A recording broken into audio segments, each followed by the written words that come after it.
Baik, di sini saya akan menjawab dan menjelaskan pertanyaan pertama atau jawaban pertama dari soal pertama, yaitu pada Al-Quran Surah Al-Hujurat ayat 13. Bismillahirrahmanirrahim. Ya ayyuhan nasu inna khalaqnakum min dzakari wa untha wa ja'alnakum syu'uban wa qabaila lita'arafu. Inna akramakum indallahi atqakum innallaha alimun khabir. Yang artinya, wahai manusia, sesungguhnya kami telah menciptakan kamu dari seorang laki-laki dan perempuan. Kemudian kami menjadikan kamu berbangsa-bangsa dan bersuku-suku agar kami saling mengenal. Sesungguhnya yang paling mulia di antara kamu di sisi Allah adalah orang yang paling bertakwa. Sesungguhnya Allah Maha mengetahui lagi Maha teliti. Nah, dalam tafsir Nusantara pada Al-Quran Surat Al-Hujurat ayat 13 ini dijelaskan bahwasannya tujuan penciptaan dan keragaman yaitu apa? Asal tunggal. Nah, pada tafsir ini itu penjelasannya itu asal tunggal. Allah menciptakan semua manusia dari satu laki-laki Adam dan satu perempuan Hawa. Tujuan keragaman manusia dijadikan berbangsa-bangsa, bersuku-suku, dan berbeda warna kulit, su'uban wa qabail, bukan untuk saling mencemoohkan, melainkan supaya saling mengenal dan tolong menolong. Li ta'arufu. Jadinya di sini manusia dijadikan berbangsa-bangsa, bersuku-suku itu berbeda warna kulit, ada yang putih dan ada juga yang warna hitam. Itu untuk bukan saling mencemooh, bukan saling menjelek-jelekkan satu sama lain, akan tetapi untuk supaya saling mengenal di antara kita. Li ta'arufu.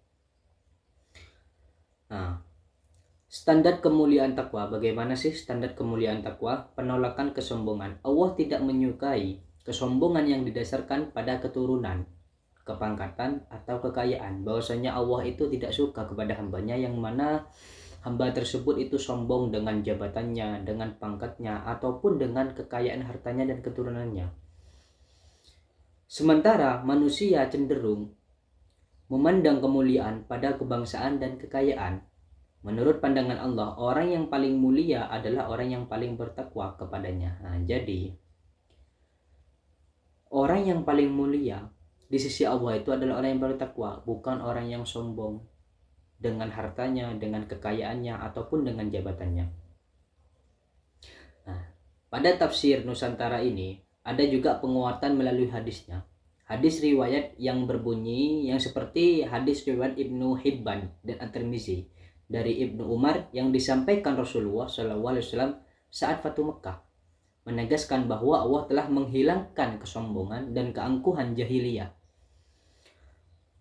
Rasulullah menyatakan bahwa manusia hanya terbagi dua, yaitu orang yang berbuat kebajikan, bertakwa dan mulia di sisi Tuhannya. Yang kedua, orang yang durhaka, celaka dan hina di sisi Tuhannya.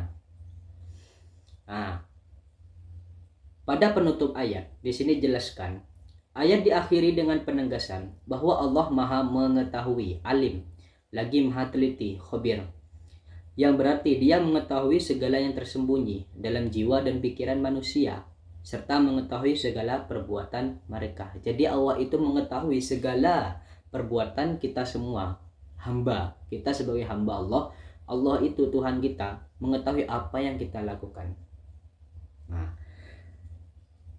lanjutannya penjelasan pada soal pertama ini, apa sih hubungan dengan gotong royong yang ada di masyarakat? Jadi penjelasan di sini saya akan menjelaskan. Barusan saya menjelaskan tentang tafsirannya pada Al-Quran Surat Al-Hujurat ayat 13, yang dimana pada tafsiran tersebut tidak boleh saling mencemooh, tidak boleh saling mengejek satu sama lain, walaupun berbeda-beda suku, bangsa, ataupun berbeda-beda ada yang berbeda-beda kulit seperti ada yang warna hitam, warna putih dan lain sebagainya. Menekankan bahwasannya kita itu saling menghargai, saling menghormati satu sama lain untuk mengenal, li ta'arufu. Dan di sini ada kaitannya, hubungan. Apa sih hubungan dengan gotong royong yang ada di masyarakat ini? Hubungannya gotong royong yang ada di masyarakat ini dengan Al-Quran Surat Al-Hujurat ayat 13 ini, yaitu bahwasannya Manusia itu berasal asal tunggal dan jadikan berbangsa-bangsa agar saling mengenal. Ta'arufu, kemuliaan sejati diukur hanya dengan takwa. Gotong royong adalah manifestasi sosial dari ayat ini karena kesetaraannya. Nah, gotong royong didasarkan pada kesetaraan semua individu dari asal tunggal untuk berpasti-pasti menghapus kesombongan berdasarkan status atau kekayaan. Nah, yang kedua itu saling mengenal. Nah, itu yang kedua. Saling mengenal. Gotong royong adalah praktik nyata dari lita'arufu. Jadi apa? Gotong royong itu langsung praktiknya dari teori lita'arufu tersebut, di mana keragaman suku atau golongan diubah menjadi kekuatan untuk saling menolong dan mencapai tujuan yang kolektif. Dalam gotong royong yang dihargai adalah keikhlasan.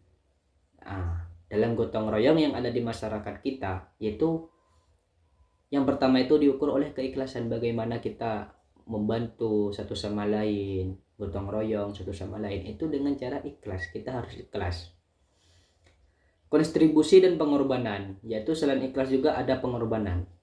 Nah, bukan pangkat. Ini sejalan dengan prinsip bahwa yang paling mulia adalah yang paling bertakwa.